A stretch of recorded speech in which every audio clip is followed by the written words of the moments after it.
ونصلي ونسلم على سيدنا ومولانا محمد النبي الكريم الأمين المكين الحنين الرؤوف الرحيم.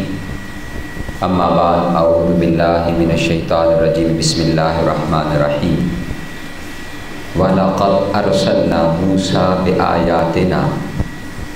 أَنْ أَخْرِجْ قَوْمَكَ مِنَ الظُّلُمَاتِ إِلَى النُّورِ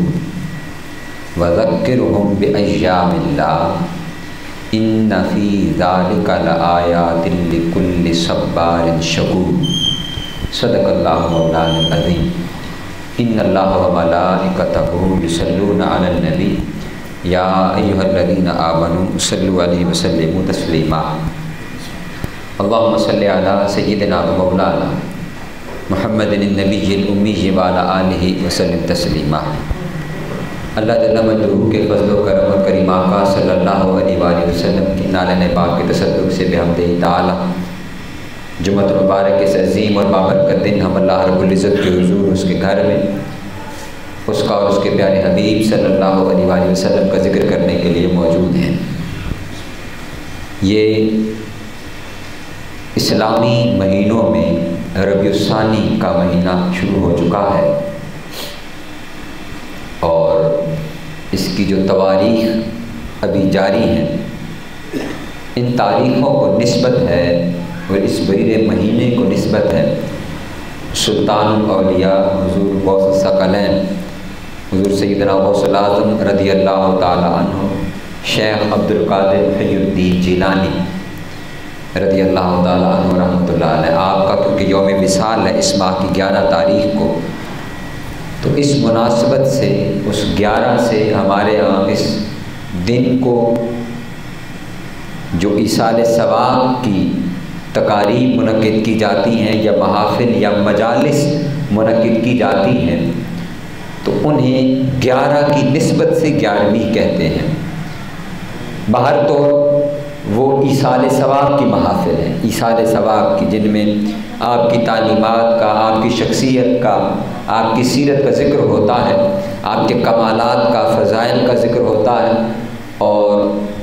اس میں کلام مجید پڑھا جاتا ہے، نعت پڑھی جاتی ہے، اللہ رب العزت کا ذکر ہوتا ہے اور اس کے علاوہ لنگر کا یا طعام کا اہتمام ہوتا ہے. اور یہ ساری چیزیں آپ کو ایصال ثواب کی جاتی ہیں، آپ کے بلندی درجات کی دعا مانگی جاتی ہے. تو اس میں شرعی طور پر اس میں کوئی قباحت نہیں ہے. رہا سوال اس کے نام کا، تو نام میں نے جیسا کہ عرض کیا ہے کہ اردو کا لفظ ہے 11، تو جو تاریخ ہے اس سے اس کو 11ویں کہہ دیتے ہیں. ہمارے ہاں اس کو یاد رکھنے کے لیے اس کا ایک نام پڑ گیا ہے کہ یہ 11ویں ہے یا 11ویں شریف اس کو کہا جاتا ہے.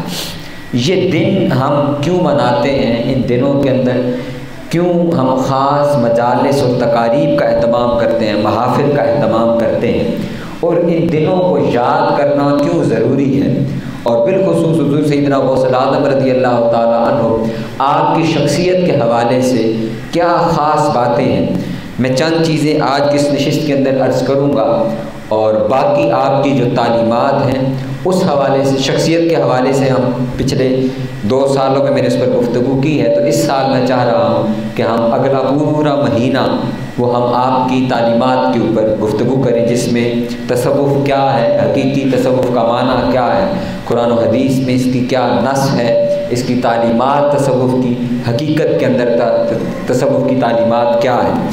کیا تصوف وہ ہے جو ہمارے ہاں ہمیں ایک رائج سسٹم نظر آتا ہے کہ پیری فقیری کا نظام ہے، بیت ہے اور مزارات ہیں، خانقاہیں ہیں، پھر تعویذ ہے، دم درود، تو کیا اسی چیز کا نام تصوف ہے یا تصوف اس سے ہٹ کر اس سے بالا کسی بلند چیز کا نام ہے اور اس کا نام تعلق عمل کے ساتھ ہے؟ اس کی اصل تعلیمات کیا ہیں، روحانیت کی، صوفیزم کی، تصوف کی، اس کو مسٹسزم کہیں، اسپرچولیزم کہیں، تصوف کہیں، جو بھی نام دے لیں. قرآن مجید کے اندر اس کا جو لفظ استعمال ہوا ہے وہ کہتے ہیں تزکیہ. تصوف بھی اسی سے ہے، صفائی ہے. تزکیہ بھی صفائی کو کہتے ہیں اور تصوف کا بھی ایک لفظ صفا سے ہی نکلا ہے جس کا معنی صفائی ہے، طہارت ہے، صفائی کرنا ہے.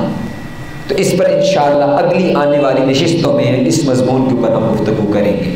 آج کی جو میں نے کہا کہ یہ جو دن ہم مناتے ہیں، سیلیبریٹ کرتے ہیں، بالخصوص ان اولیاء سے منسوب دن جو ہیں، تو میں نے قرآن مجید میں سورہ ابراہیم کی آیت نمبر 5 آپ کے سامنے تلاوت کی ہے۔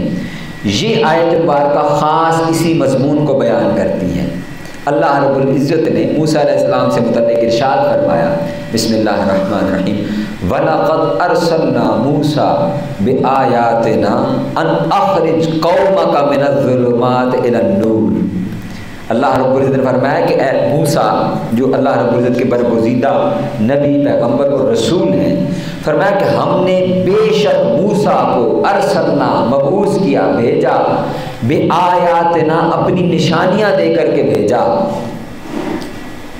وہ نشانیاں کیا تھی اللہ رب العزت کی؟ وہ نشانیاں، وہ ایک تو اللہ رب العزت کی طرف سے بھیجے جانے والی کتاب تھی، تورات تھی، اس کی تختیاں تھیں جو براہ راست اللہ رب العزت نے نازل فرمائی، تو یہ بھی اللہ کی نشانیوں میں سے تھی۔ اور پھر تفسیر میں ہے کہ اس سے مراد وہ جو اللہ رب العزت نے آپ کو معجزات عطا کیے۔ وہ معجزات کیا تھے کہ ایک آپ کا عصا تھا، اور عصا کے ساتھ آپ نے مختلف معجزات دکھائے۔ وہ عصا جب دربار فرعون کے اندر پھینکا تو وہ اژدہا بن گیا، اور اس نے ان جادوگروں کے چھوٹے چھوٹے جھوٹے سانپوں کو جو رسیاں تھیں ان کو کھا لیا، ان کو نگل لیا۔ پھر یہی عصا تھا جس کو آپ نے جب فرعون سے نجات لے کر کے آپ بنی اسرائیل کو لے کر کے چڑھے تو آپ نے دریا پر یہ عصا مارا، بحر کلزم پر، تو وہ 2 حصوں میں تقسیم ہو گیا،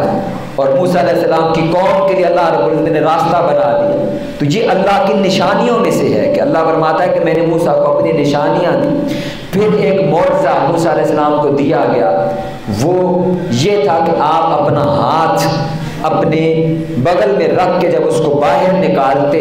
تو وہ سورج سے زیادہ روشن چمکتا تھا، جس کو ید بیضا کہتے ہیں۔ بیض سفید کو کہتے ہیں، دواد ہے بیض، بیض سفید کو کہتے ہیں، تو بیضا سفید ہاتھ، تو وہ سورج کی طرح ہاتھ چمکنا شروع ہو جاتا تھا، روشنی دینا شروع ہو جاتا تھا۔ اللہ رب العزت نے فرمایا کہ ہم نے موسیٰ کو یہ نشانیاں دے کر کے مبعوث کیا۔ اور وہ نشانیاں کیوں دی؟ اب یہ یاد رکھیے کہ یہ معجزات ہیں۔ موسیٰ علیہ السلام کے کیا ہیں؟ معجزات۔ معجزہ کہتے ہی اسے ہیں جو عقل میں آنے والا نہ ہو، جو عقل سے ماوراء بات ہوتی ہے اسی کو تو معجزہ کہتے ہیں۔ یہی لفظ معجزہ کا لفظ یہ عجز سے ہے، عجز سے، یعنی جو عقل کو عاجز کر دے، عقل جس کے سامنے عاجز ہو جائے اسی کو تو معجزہ کہتے ہیں۔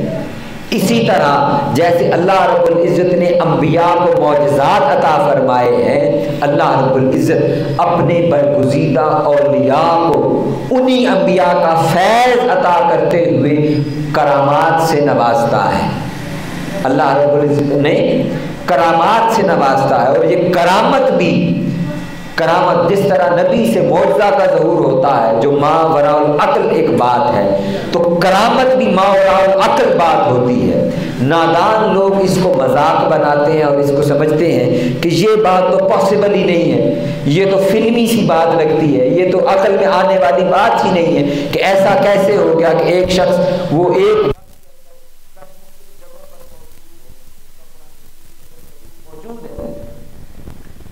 وہ میں آگے تفصیل اس کی میں آگے جا کر کے عرض کرتا ہوں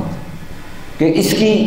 یعنی جو کرامت ہے جو غیر نبی سے جس کا صدور ہوتا ہے، خود قرآن کے اندر اللہ نے اس کو بیان کیا ہوا ہے۔ جیسے حضرت سلیمان علیہ السلام اللہ کے نبی ہیں، اور اب اس کو بڑی توجہ سے سنیے گا کہ اللہ کے وہ نبی نہیں ہیں، یعنی اللہ نے ان کو بے پناہ اختیارات عطا کیے پوری زمین پر، بے پناہ اختیارات، یعنی زمین ساری ان کے اختیار میں دے دی، ہوا ان کے اختیار میں، جن ان کے اختیار میں، درخت ان کے اختیار میں، پتھر ان کے اختیار میں، پرندے ان کے اختیار میں، جانور ان کے اختیار میں، ہر شے کے اوپر وہ اپنا حکم چلاتے۔ حضرت سلیمان علیہ السلام کا جب دربار لگتا، دربار، تو اس دربار کے اندر تمام مخلوقات کا ایک ایک نمائندہ موجود ہوتا، ایک ایک نمائندہ۔ سورہ نمل کو پڑھی، یہی وہ واقعہ تھا کہ جب آپ نے دربار لگایا اور ہدہد جو پرندہ ہے وہ وہاں پر موجود نہیں تھا، تو سلیمان علیہ السلام نے پوچھا کہ ہدہد کہاں ہے؟ یہ سورہ نمل کے اندر ہے، موجود ہے پورا واقعہ تفصیل کے ساتھ۔ آپ نے پوچھا کہ ہدہد کہاں ہے؟ آج وہ غیر حاضر ہے، اس کو اس کی غیر حاضری کی سزا دی جائے گی، یہ سلیمان علیہ السلام فرما رہے ہیں۔ تو ہدہد جب کچھ لمحے بعد وہاں پر حاضر ہوا اور جب اس نے کہا کہ مجھے وضاحت کی آپ اجازت دیجئے کہ میں اپنی غیر حاضری کی وضاحت پیش کروں، تو آپ نے فرمایا بتاؤ۔ اس نے کہا کہ میں ایک ایسی زمین سے ہو کر کے آیا ہوں جہاں پر کہ سورج چاند ستاروں کی پرستش کی جاتی ہے، وہ اللہ کے علاوہ پرستش کرتے ہیں۔ ملک سبا سے وہ آیا تھا ہدہد ہو کر کے، اس نے وہ خبر دی آپ کو۔ یہاں سے وہ پھر آگے واقعہ، پھر قرآن مجید کی دیگر مقامات پر بھی اس کی تفصیلات موجود ہیں کہ سلیمان علیہ السلام نے جب اس ملکہ بلقیس کو دعوت دی اور جب فرمایا کہ وہ رستے میں تھی، ملکہ بلقیس کی پہنچنے والی تھی، تو آپ اب دیکھیے یہ جو میں نے سلیمان علیہ السلام کا بیک گراؤنڈ بتایا اس کی وجہ یہ ہے جب میں اگلی بات کرنے والا ہوں، یعنی خود سلیمان علیہ السلام یہ خود طاقت رکھتے تھے کہ جو کام وہ آگے کہنے والے ہیں وہ خود کر سکتے تھے، ان کے لیے اس کام کا کرنا مشکل نہیں تھا، لیکن انہوں نے اپنے درباریوں میں اعلان کیا اور فرمایا کہ کون ہے جو ملکہ بلقیس کا تخت ہماری اس مجلس میں حاضر کر دے۔ وہ ہزاروں من وزنی جو تخت تھا اور ہزاروں میل دور پڑا ہوا تھا، تو آپ نے پوچھا کون ہے جو وہ تخت یہاں پر آنن فانن یہاں پر حاضر کر دے؟ قرآن کہتا ہے، اب دیکھیے اللہ کا نبی ہے اور وہ اللہ کے غیر سے مدد طلب کر رہا ہے، اللہ کا نبی اللہ کے غیر سے کیا کر رہا ہے؟ مدد طلب کر رہا ہے، جس کو خود اللہ نے اتنا اختیار دیا ہوا ہے کہ وہ ساری مخلوقات کے اوپر اپنا اختیار استعمال کر سکتا ہے۔ وہ اللہ کے رسول اور پیغمبر وہ اپنے درباریوں سے کہہ رہے ہیں کہ کون ہے جو وہ تخت یہاں پر لا دے؟ تو قرآن مجید میں ہے کہ ان میں سے ایک جن کھڑا ہوا جو بڑا دیو ہیکل، جو بڑا جن تھا، قرآن مجید میں لفظ ہے عفریت کے، یعنی وہ بڑا دیو تھا، عام جن نہیں تھا، بڑا دیو تھا۔ اس دیو نے کہا کہ اگر آپ مجھے اجازت دیں تو میں وہ تخت یہاں پر حاضر کر سکتا ہوں اس مجلس کے ختم ہونے سے پہلے، مجلس کے ختم ہونے سے پہلے وہ تخت یہاں پر حاضر کر سکتا ہوں۔ حضرت سلیمان علیہ السلام نے فرمایا نہیں، کون ہے جو اس سے بھی جلدی وہ تخت یہاں پر حاضر کر دے؟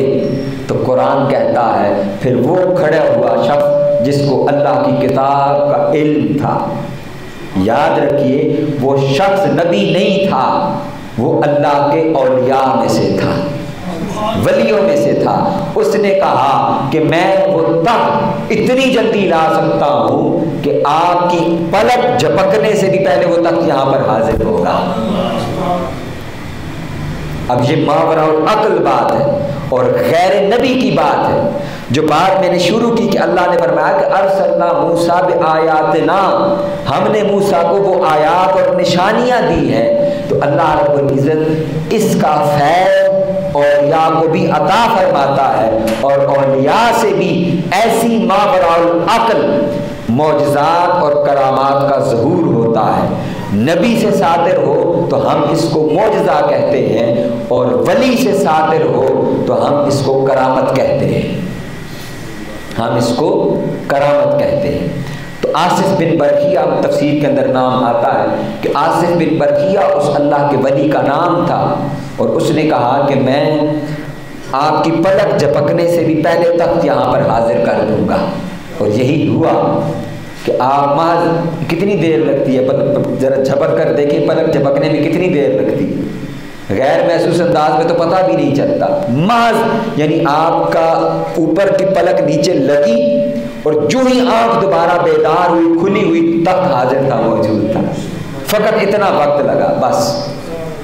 اتنے وقت کے اندر اللہ کی، یعنی کہنے کا مقصد یہ ہے کہ عام آدمی کے بس میں اگر وہ بات نہیں ہے کہ وہ یہ کر سکے، تو یہ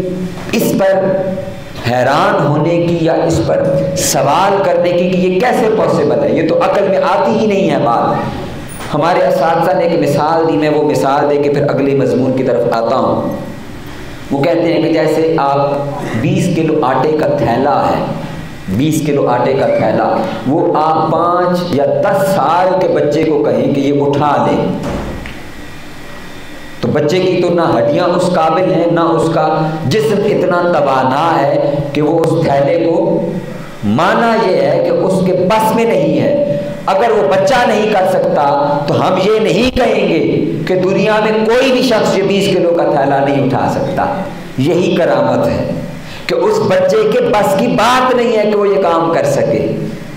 سیم اسی طرح ہم کسی بڑی عمر کے 16 سال کے 20 سال کے نوجوان کو جس کا جسم اچھا ڈیل ڈول والا ہے، اس کو کہیں کہ وہ 20 کلو کا تھیلا اٹھا لے، تو وہ بڑی آسانی کے ساتھ اس کو اپ لفٹ کر لے گا، اس کو اٹھا لے گا۔ تو پھر ہم کہتے ہیں کہ ہاں، جس کے پاس اختیار ہو، جس کے پاس طاقت ہو، تو وہ یہ کام کر سکتا ہے۔ یہی مثال آپ سمجھ لیں کہ اولیاء کو اللہ رب العزت اتنا اختیار اور طاقت عطا فرماتا ہے کہ وہ ان انبیاء کے فیض سے اور اللہ رب العزت کی عطا سے اور اس کے فضل اور اس کے کرم سے ان سے بھی کرامات کا ظہور ہوتا ہے۔ اب آگے چلیے، جو بات جہاں سے جو ہمارا مضمون چل رہا ہے کہ ہم اولیاء کے دنوں کو یاد کیوں کرتے ہیں، تو یہاں میں نے یہ مضمون مکمل کیا ہے کہ اولیاء جو انبیاء کے فیض یافتہ ہوتے ہیں، انہیں کے پاس بھی یہ فیض ہوتا ہے، اختیار ہوتا ہے کہ وہ ان سے بھی کرامات کا ظہور ہوتا ہے۔ وہ کس لیے ہوتا ہے؟ اللہ رب العزت فرماتا ہے بِآیاتنا، یہ ہماری نشانیوں میں سے ہے، یہ ہماری قدرت میں سے ہے، یعنی اللہ رب العزت کی وحدانیت کے اوپر بندہ ایمان لے کر کے آئے، نہ کہ اس شخصیت کا یہ کمال ہوتا ہے، عطا ظاہر اس شخص سے ہو رہا ہوتا ہے، اس معجزہ کا ظہور، اس کرامت کا ظہور اللہ کے ولی سے ہو رہا ہوتا ہے، لیکن وہ اس کو اپنی ذات کے لیے استعمال نہیں کر رہا ہوتا، بلکہ اس کا مقصود یہ ہوتا ہے کہ لوگوں کو اللہ رب العزت کی ذات کے اور قریب کیا جائے جہاں ضرورت پڑتی ہے۔ لیکن یہ میں بات پہلے بھی کئی مرتبہ عرض کر چکا ہوں، اور آئندہ آنے والی نشستوں میں جب ہم تصوف کی تعلیمات پر جائیں گے تو وہاں پر میں اس کو تفصیلاً عرض کر دوں گا۔ یاد رکھیے، اگر کسی ولی سے ایک بھی کرامت ظاہر نہ ہو، ایک بھی کرامت ظاہر نہ ہو، تو اس کے ولی ہونے کا انکار نہیں کیا جا سکتا۔ ولی ہو، کرامت ولی کی شرط نہیں ہے کہ ولی ہونے کے لیے کرامت شرط ہے، نہیں، ولی ہونے کے لیے جو شرط ہے وہ تقویٰ ہے، وہ علم ہے، وہ طہارت ہے۔ یہ شرط ہے ولایت کی۔ ولایت کی شرط کرامت نہیں ہے۔ حضور سید شیخ الاسلام ڈاکٹر محمد طاہر القادری آپ اکثر فرمایا کرتے ہیں، مثال کے طور پر آپ فرماتے ہیں کہ کرامت کی مثال یہ ہے کہ جب ولی کی سواری چلتی ہے، تو جیسے گاڑی چلتی ہے تو پیچھے چنگاریاں اٹھتی ہیں، پیچھے دھول اڑتی ہے گاڑی کے چلنے کی وجہ سے، تو کرامت یہ ہے کہ جب اللہ کا ولی سفر کرتا ہے تیزی کے ساتھ تو پیچھے جو دھول اڑتی ہے یہ کرامت ہے، اس کی سواری کی دھول، اس کی دھول بھی نہیں، اس کی سواری کی دھول، یعنی کرامت کا درجہ اتنا نیچے ہے، بہت چھوٹی چیز ہے۔ اصل جو چیز ہے ولایت کے اندر وہ علم ہے، وہ تقویٰ ہے، وہ طہارت ہے، وہ عمل ہے۔ تصوف عملیت کا نام ہے، خالص عمل کی طرف لے کر جانے کا نام تک تصوف ہے۔ وہ انشاءاللہ آئندہ آنے والی نشستوں میں ہم لے کر بات کریں گے۔ اب موسیٰ علیہ السلام کا تذکرہ اللہ رب العزت کرتے ہوئے فرمایا کہ ہم نے موسیٰ کو جو مبعوث کیا نشانیاں دے کر، تو وہ نشانیاں کیا تھی؟ یہی ولی کے اندر خاصیت پائی جاتی ہے۔ فرمایا ان اخرج قومک من الظلمات الی النور، کہ وہ اپنی قوم کو ظلمت سے نکال کر، اندھیروں سے نکال کر نور کی طرف لے جاتا ہے۔ وہ قوم جو جہالت میں پڑی ہوئی ہوتی ہے، علم سے دور ہوتی ہے، جو رسم اور رواج کے اندر مبتلا ہو جاتی ہے، اللہ رب العزت کی بارگاہ سے دور ہو جاتی ہے، اللہ کے محبوب پیغمبر ان سے دور ہو جاتی ہے، ان کی تعلیمات سے دور ہو جاتی ہے۔ یہ جو رسمیں ہیں، رواج ہیں، یہ جن کے اندر آج ہمارا معاشرہ پھنسا ہوا ہے، ان کو جہالت کہتے ہیں، اسی کو ظلمت کہتے ہیں، اسی کو گمراہی کہتے ہیں۔ اور عمل سے دور ہو جانا، علم سے دور ہو جانا، تقویٰ سے دور ہو جانا، تعلیمات سے دور ہو جانا، تزکیہ سے دور ہو جانا، یہ ظلمت ہے، یہ جہالت ہے۔ اللہ کا نبی اس لیے آتا ہے کہ وہ قوم کو اس جہالت سے، وہ جہالت جو اللہ سے بندے کو دور کر دے، جو اللہ کے نبی سے بندے کو دور کر دے، اس کو جہالت کہتے ہیں۔ ایسے رسوم و رواج اللہ اپنے نبی کو اس لیے بھیجتا ہے کہ وہ اس قوم کو ایسی جہالت سے نکال کے نور کی طرف لے جائے۔ اور اللہ کا جہاں پر آقا علیہ السلام کا، کیونکہ ختم نبوت کے بعد نبوت کا دروازہ بند ہو گیا ہے، اس کے بعد سلسلہ ولایت کو اللہ رب العزت نے جاری کیا ہے کہ ولی وہ اللہ کے نبی کا فیض یافتہ ہوتا ہے، وہ یہی کام کرتا ہے کہ وہ قوم کو اندھیروں سے نکال کر نور کی طرف لے کر کے جاتا ہے۔ یہ نشانی ہے کہ اگر وہ اللہ کے قریب نہیں لے کر کے جا رہا، وہ اللہ کے رسول کے قریب لے کر کے نہیں جا رہا، اس سے علم نہیں مل رہا، اس سے تقویٰ کی تعلیم نہیں مل رہی، اس سے قلب کی صفا طہارت کی تعلیم نہیں مل رہی، ایسا شخص وہ نہ ولی ہے، نہ پیر ہے، نہ مرشد ہے، وہ کچھ اور ہو سکتا ہے، وہ اللہ کے اولیاء میں سے نہیں ہو سکتا۔ اللہ کے اولیاء کی نشانی یہ ہے کہ وہ علم سے آراستہ اور پیراستہ ہوتے ہیں، علم سے منور ہوتے ہیں، وہ علم کا نور آگے پھیلاتے ہیں، وہ عمل کا نور آگے پھیلاتے ہیں، وہ قوم کو اپنے قریب لے کر کے نہیں آتے، وہ اللہ اور اس کے رسول کے قریب لے کر کے جاتے ہیں۔ اب آگے فرمایا کہ یہ تو میں نے عرض کر دیا کہ ان اخرج قوم کا، یہ ذمہ داریوں میں سے ہے، اللہ کے نبی کی ذمہ داریوں میں سے بھی اور اس کے ولی کی ذمہ داریوں میں سے بھی، کہ وہ قوم پر اس کو تعلیم دیتے ہیں، اس کو فیض دیتے ہیں، اور وہ فیض یہی ہے۔ ہمارے ہاں یہ لفظ استعمال ہوتا ہے کہ جی وہاں سے فیض بڑا ملتا ہے، تو میں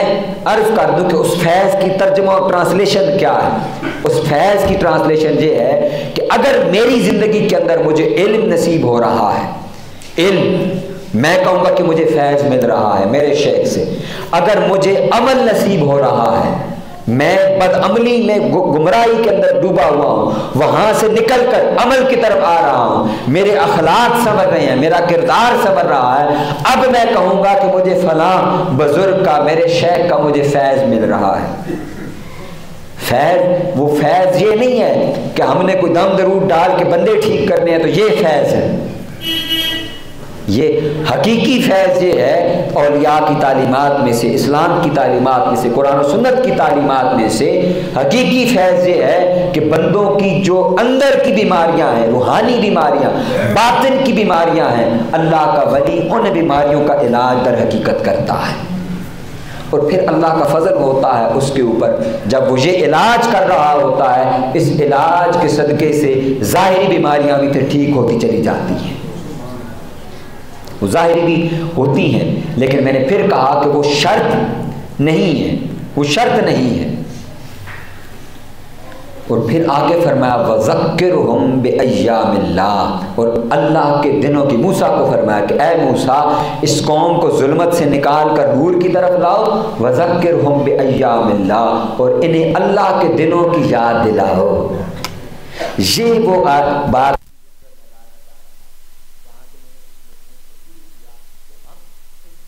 کیوں مناتے ہیں، اولیاء اللہ کے ساتھ جن دنوں کو مناسبت ہو جاتی ہے ان کا تذکرہ کیوں کرتے ہیں، 11ویں کی محافل کیوں کرتے ہیں، اس کا تذکرہ میں پہلے کر چکا ہوں کہ اس مجلس کا نام اردو کا لفظ ہے 11، اس کی وجہ سے 11ویں ہے، ادروائز یہ ایصال ثواب کی، بلندی درجات کی اور اصلاح احوال کی محافل ہوتی ہیں۔ تو وذکرہم بایام اللہ، وہ دن جن کو اللہ کے ساتھ نسبت ہے، وہ دن کیا ہے، وہ کون سے دن ہیں؟ قرآن مجید کا اگر ہم تلاوت کریں، مطالعہ کریں، آپ سورہ مریم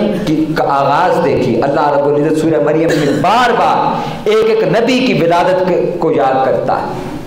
فرمایا سلام، سلام ہے اس دن پر جس دن یحییٰ پیدا ہوئی، سلام ہے اس دن پر جس دن عیسیٰ پیدا ہوئی، خود عیسیٰ علیہ السلام فرماتے ہیں سلام ہے اس دن پر جس دن میں پیدا ہوا، جس دن مجھے اٹھایا جائے گا، اور جس دن اللہ رب العزت نے مجھ پر بعثت نازل کی ہے۔ تو یہ اللہ کے دن یہ ہیں کہ اللہ کے ولی، اللہ کے نبی جن دنوں کے اندر پیدا ہوں یا جن دنوں کے اندر ان کا وصال ہوتا ہے، یہ اللہ کے ایام کہلاتے ہیں۔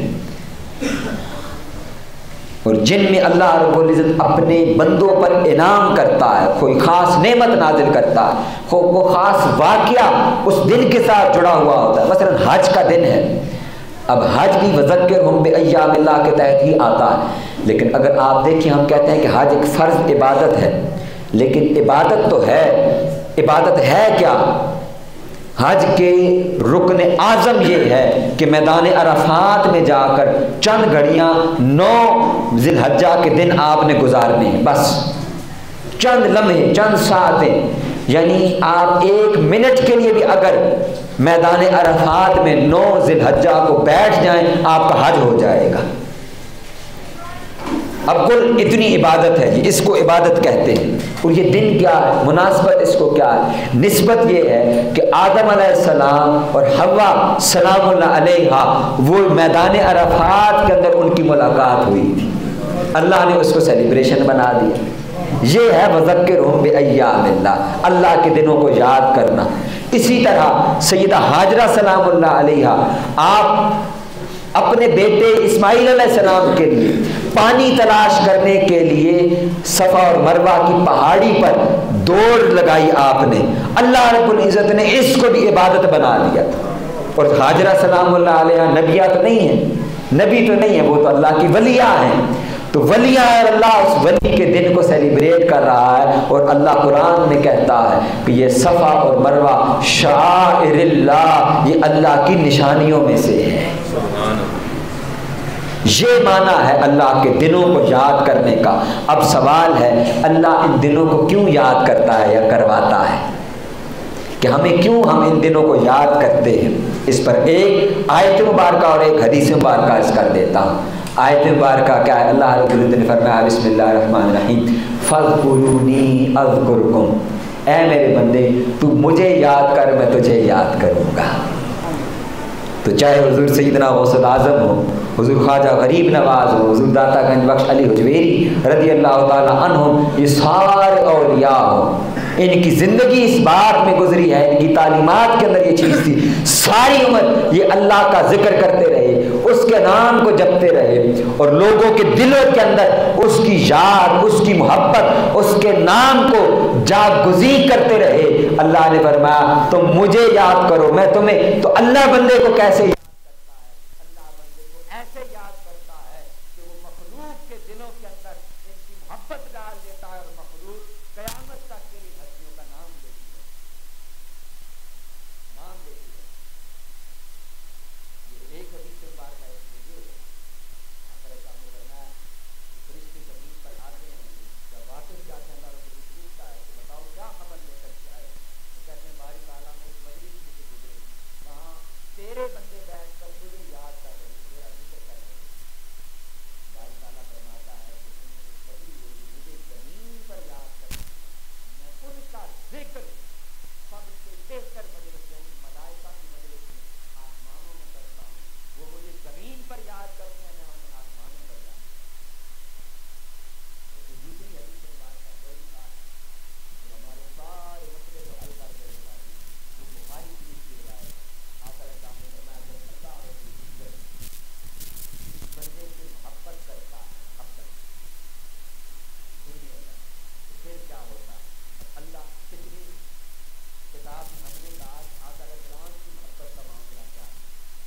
اب آئیے کہ یہ آقا علیہ السلام کی محبت کی جس کا تذکرہ پہلے کریں، اب اللہ کے ولیوں کا معاملہ کیا ہے؟ فرمایا جب اللہ کسی بندے سے محبت کرتا ہے، اللہ رب العزت ابراہیم علیہ السلام کو بلاتا ہے، تو فرماتا ہے اے ابراہیم کہ میں اس شخص سے محبت کرتا ہوں، تو بھی اس سے محبت کرتا ہوں۔ ابراہیم علیہ السلام فرماتے ہیں کہ تو میں بھی اس سے محبت کرنے لگتا ہوں۔ پھر اللہ رب العزت فرماتے ہیں کہ اے جبرائیل ساری آسمانی، یہ بخاری شریف کی روایت عرض کر رہا ہوں، ساری آسمانی مخلوقات کے اندر جا کر کے اعلان کر دو کہ اللہ اس شخص سے محبت کرتا ہے، تم بھی اس سے محبت کرنا شروع کر دو۔ جبرائیل علیہ السلام فرماتے ہیں کہ پھر اللہ بھی اس سے محبت کرتا ہے، میں بھی اس سے محبت کرتا ہوں، اور ساری آسمانی مخلوقات وہ سارے ملائکہ بھی اللہ کے اس ولی ہو گیا آسمانوں کا۔ اس سوال کا جواب عرض کرنے لگا ہوں کہ آج 800 900 1000 سال گزر گئے ہیں اور ہم حضور سیدنا غوث اعظم رضی اللہ تعالیٰ عنہ کا نام لے رہے ہیں، ہم حضور داتا گنج بخش علی حجویری رضی اللہ تعالیٰ عنہ کا نام لے رہے ہیں۔ اس کی وجہ کیا ہے؟ اس سوال کا جواب عرض کرنے لگا۔ وجہ کیا ہے کہ لوگ آج بھی کشاں کشاں کھچے کھچے ان کے مزارات پر جا کر حاضری دیتے ہیں، ان کا ذکر کرنا اپنے لیے باعث برکت سمجھتے ہیں، ان کے نام کے اوپر محافل کا اہتمام کرتے ہیں، انعقاد کرتے ہیں۔ جیسے ربیع الثانی ہے تو رضی اللہ تعالیٰ عنہ کو ذکر مبارک کی خاطر 11ویں شریف کی محافل کا انعقاد ہوگا۔ وجہ کیا ہے؟ سنیے بخاری شریف کی اسی حدیث کا اگلا حصہ، فرمایا کہ جب اللہ بھی اس سے محبت کرتا ہے، جبرائیل بھی اس سے محبت کرتے ہیں، سارے فرشتے بھی اس سے محبت کرتے ہیں، اللہ رب العزت فرماتا ہے کہ اے جبرائیل اب زمین پر اتر جاؤ اور اہل زمین کے دلوں کے اندر میرے اس بندے کی محبت ڈال دو۔ اور حدیث کے الفاظ ہیں کہ پھر اللہ کے اس بندے کو جس سے اللہ نے محبت کی تھی، جبرائیل نے محبت کی تھی اور ساری آسمانی مخلوقات نے اس کے ساتھ محبت کی تھی، فرمایا پھر اہل زمین کے اندر اسے مقبولیت دے دی جاتی ہے اور سارے اہل زمین بھی اللہ کے اس ولی کے ساتھ محبت کرنے لگ جاتے ہیں۔ یہ وہ محبت نہیں ہے کہ میں حضور سیدنا غوث اعظم سے محبت کرتا ہوں، نہیں، یہ اللہ ان سے محبت کرتا ہے، اللہ نے اپنی اس محبت کو اہل زمین پر نازل کر دیا ہے اور ہمارے دلوں میں ڈال دیا ہے۔ اس وجہ سے ہم اللہ کے اولیاء کے ساتھ محبت کرنا شروع ہو جاتے ہیں، ان کی طرف کھچے کھچے چلے جاتے ہیں، ان کا ذکر کرتے ہیں۔ تو میں نے قرآن مجید کی ایک ہی آیت مبارکہ کے ذیل کے اندر یہ ساری تفصیلات آپ کے سامنے عرض کر دی کہ اللہ کے ولی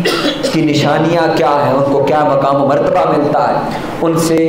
عقل سے ماورا باتوں کا ظہور بھی ہوتا ہے۔ اور حضور سیدنا غوث اعظم رضی اللہ تعالیٰ عنہ کے بارے میں تو تواتر کے ساتھ مشہور ہے، فقط اہل تصوف کی کتب کے اندر نہیں، محدثین کی کتابوں کے اندر ساری روایات ملتی ہیں کہ جتنی کثیر تعداد کے اندر، جیسے کریم آقا صلی اللہ علیہ وسلم کو اللہ رب العزت نے کثیر معجزات عطا فرمائے، اپنی امت میں، حضور کی امت میں، اولیاء میں حضور سیدنا غوث اعظم کو اللہ رب العزت نے کثیر کرامات عطا فرمائی۔